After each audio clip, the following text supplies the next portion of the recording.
लाभ हानि जीवन मरण, सब में प्रिया सुमेल। लाभ है तो जय श्री राधे, हानि है तो जय श्री राधे।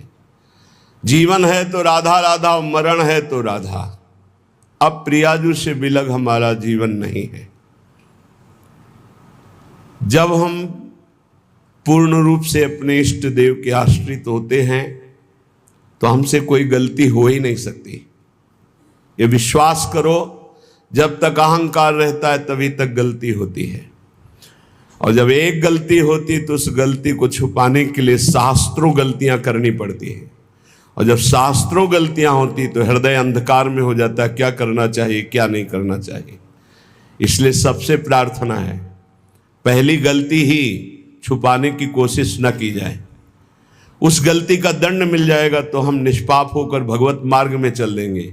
नहीं, ये दुष्ट संसार, एक संसार दुष्ट की संगति ताहू में तुम पुष्ट करावो।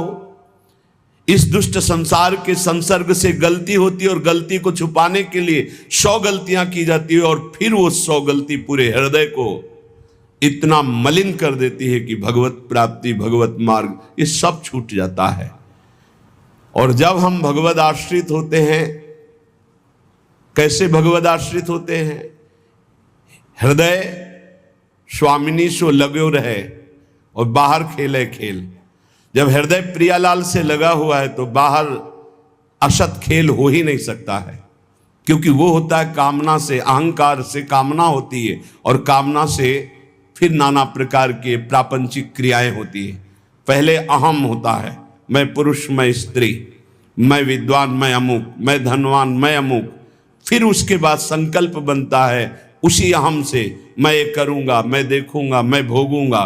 फिर वही उसके हृदय को गंदा करता है। और जब ये अहम प्रियालाल में लगा हुआ है तो कौन काम कब कैसे करिबो, कहाँ कौन का संग, सब कुछ करें करावें वे ही रचे अनोखे ढंग। अब प्रभु की जिम्मेवारी हो गई, कौन कार्य इससे करवाना है, कब कैसे मिलवाना है, किससे क्या बुलवाना है, कैसा संग कराना है, सब कुछ वो विधान करते रहते। करें करावें आप सब जने बड़ाई दे।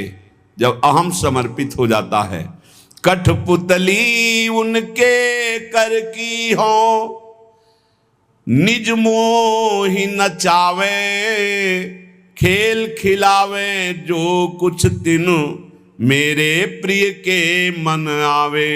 अब तो मैं अपने प्रिया प्रीतम के हाथ की कठपुतली हूं, जब जैसा खेल खिलाना है वैसा वो खेल खिला रहे। ऐसा अहम समर्पित उपासक के हृदय में होता है। जो अहम समर्पित उपासक होता है, बहुत अच्छी साधना होती है, पर साधना का अहम नहीं होता। सकल साधना सिद्धि शून्य है, केवल कृपा सहारा। कृपा कृपा बस कृपा एक ही है सर्वस्व हमारा। अहम समर्पित साधक की बहुत अच्छी साधना होती है, बहुत उच्च कोटि की सिद्धियां जागृत हो सकती हैं, पर उसके हृदय में एक भरोसा रहता है, ये सब कृपा से हो रहा है। कृपा कृपा बस कृपा एक ही है सर्वस्व हमारा। प्यारी जू की कृपा, लाल जू की कृपा, गुरुदेव की कृपा, धाम की कृपा, बस कृपा ही कृपा मुझे घेरे हुए है। प्रभु के अनुपम सुख सागर में जो डूबा रहता है निस्दिन, है मिलता नहीं कहीं ढूंढे उसको दुख का तिल भर जीवन। हर समय जो प्रियालाल के चिंतन में डूबा रहता है, ऐसा सुख प्राप्त होता है कि पूरे जीवन में ढूंढे तो दुख है ही नहीं। ये बाहरी बातें मत देखना कि शरीर रोगी है, भारी समस्या खान पान की भी नहीं है, बास की भी व्यवस्था नहीं, क्या क्या तकलीफें भक्तों को मिलते, ये बाहरी बात है। अंदर क्या सुख मिलता है वो दिखाया नहीं जा सकता। वो तुम्हारे नेत्र हो तो तुम देख लो कितना अपार सुख प्रभु प्रदान करते हैं। जैसे लोगों की प्रश्न धारणा रहती है कि भक्तों को, धर्मात्माओं को तो बड़ा दुख भोगना पड़ता है। नहीं, दुख तो पापियों को भोगना पड़ेगा। दुख की स्थिति में भी महासुख में जो निमग्न है, उन भक्तों के हृदय की गति को तुम मानसिक दृष्टि से नहीं देख सकते। अगर भक्तों को दुख में दुख मिलता तो माता कुंती कभी दुख नहीं मांगती। उन्होंने दुख में सुख सिंधु को पाया है। जब सुख आया तो सुख सिंधु गया द्वारिका, इसीलिए रोक दिया रथ को और फिर विनय की कि मुझे ऐसा सुख नहीं चाहिए जिसमें आप द्वारिका के लिए जाओ।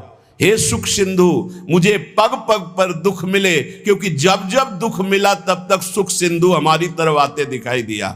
आपकी मधुर माधुरी, श्रीअंग की लावण्य, अद्भुत मुस्कुराहट, आप हमारी तरफ और निर्भय रहो, बस ये मुझे चाहिए। और ये मिलता है अगर दुख में, तो मुझे लाख लाख दुख दीजिए, मुझे सुख नहीं चाहिए।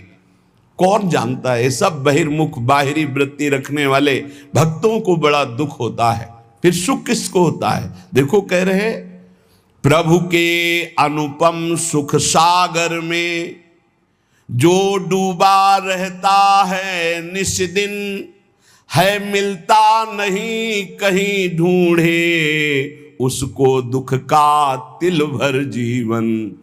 शरीर से असंग रहो, वृत्तियों से असंग रहो। ये झूठा, ये कपटी, ये दुष्ट संसार कभी तुम्हें सुख नहीं दे सकता। मान लो हमारी बात। अगर तुमने सुख लेने की या सुख देने की भावना की संसार में, तो फंस जाओगे। एकमात्र प्रभु से संबंध और प्रभु का भाव, तब तो चलेगा। प्रभु का भाव छोड़ दिया और व्यक्ति भाव लेकर सुख दुख का व्यापार किया, फंस जाओगे, फंस जाओगे। एकमात्र प्रभु संबंध, निर्विकार, ये बहुत दुष्ट संसार है, ये समझ में नहीं है। सेवक जी महाराज कह रहे, एक संसार दुष्ट की संगति, ताहू में तुम पुष्ट करावो, बिनती करो सकल धर्मिन सो धर्मी होए जिन नाम धराओ। स्वार्थ सकल तजी गुरु चरणन भजी, गुण नाम सुनिकथ संतन सो संग करी। काल ब्याल मुख पर्यो कफ पित्त बात भर्यो, भ्रमयो कत अनन्य कहे कि जी लाज धरी। स्वार्थ का त्याग करके गुरु चरणों का भजन करो। तुम्हारा शरीर कफ बात पित्त से बना हुआ कभी भी नष्ट हो सकता है, इस पर विश्वास मत करो। हर समय भजन, लाख समझाओ। ये तब समझते हैं ऐसे जड़ जीव जब इनको भयानक दंड मिलता है। ये प्रार्थना, विनय, कृपा, इन शब्दों से इनका परिचय नहीं होता। ये दंड, तिरस्कार, भयानक दुख की जब परिस्थितियां आती, तब ऐसे दुष्ट पुरुषों को पता चलता है कि कोई है ईश्वर, कोई है विधाता, विधान करने वाला, अब मुझे वो बचा ले। तब उसको याद आती है भगवान की। इस संसार में जो वस्तुओं का, व्यक्तियों का मिलना है, वो प्रारब्ध से होता है। मिलना और बिछुड़ना जग में है निश्चय प्रारब्ध अधीन, किंतु चित्त का स्मृति सम्मेलन रहता नित अंतर में लीन। बाहरी व्यक्ति, बाहरी वस्तु, बाहरी स्थान का संयोग प्राप्त होने पर यदि हमारा चित्त हमारे इष्ट के चिंतन में है तो सही निकल जाओगे, माया फंसा नहीं पाएगी। और अगर आपका भगवत चिंतन छूटा तो हर व्यक्ति, हर वस्तु, हर स्थान आसक्ति रूपी दोष पैदा करके आपको अपने अधीन कर लेगा। विश्वास कीजिए, जो बड़े बड़े दिग्गज दिशाओं को भी जीत सकने की ताकत रखते थे, वो वासना में फंस करके नष्ट हो गए। जो अपनी भुजाओं के बल से लोकपालों को भी भयभीत कर दें ऐसे सामर्थ्यशाली थे, वो इंद्रियों की गुलामी में नष्ट हो गए। इसलिए वस्तु, व्यक्ति, स्थान का सानिध्य पर भगवत चिंतन न छूटने पावे तो कोई फंसा नहीं पाएगा। फंसते हुए भी निकल जाओगे, और भगवत चिंतन छूटा तो निकले हुए भी फंस जाओगे। आपको लगा मैं निकल गया, पर अगला कदम दलदल में ही होगा और आप फंस जाओगे। इसलिए प्रारब्धानुसार व्यक्ति, वस्तु, स्थान, भोग सामग्री आ सकती है, पर उसको भोगना ना भोगना ये तुम्हारे ऊपर है। चित्त का भगवत चिंतन से तार जुड़ा हुआ है तो आपका निर्णय ठीक होगा। अगर तार टूट गया चिंतन का तो विषय रस गिरा लेगा आपको। और अगर चिंतन चल रहा है तो कहीं भी तुम्हारी ममता नहीं फंसेगी। बढ़ती रहती ममता प्रतिपल, रहता चित्त दिवस निशिलीन, होता नित्य निवास हृदय में, रहती जैसे जल में मीन। निरंतर चिंतन चल रहा है तो व्यक्ति, वस्तु, स्थान के बीच में रहते हुए, ये बड़ा सूक्ष्म विषय है। निरंतर चिंतन चल रहा है प्रियालाल का तो वस्तु, व्यक्ति, स्थान के बीच में रहते हुए भी ममता प्रियालाल में होगी, वस्तु में नहीं, व्यक्ति में नहीं, स्थान में नहीं। हम लोगों से यही भूल हो जाती है कि वस्तु, व्यक्ति, स्थान का प्रारब्धानुसार सानिध्य मिलने पर हम प्रभु को भूल जाते हैं और उसका भोग करने लगते हैं, जिससे हम फंस जाते हैं।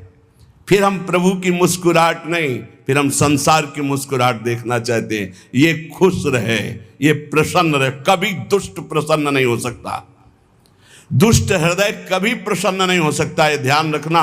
जीवन में अनुभव की बात जो हम कहते हैं उसको पकड़ लो। यदि सुखी होना चाहते हो तो भीतर और बाहर से असंग रहो।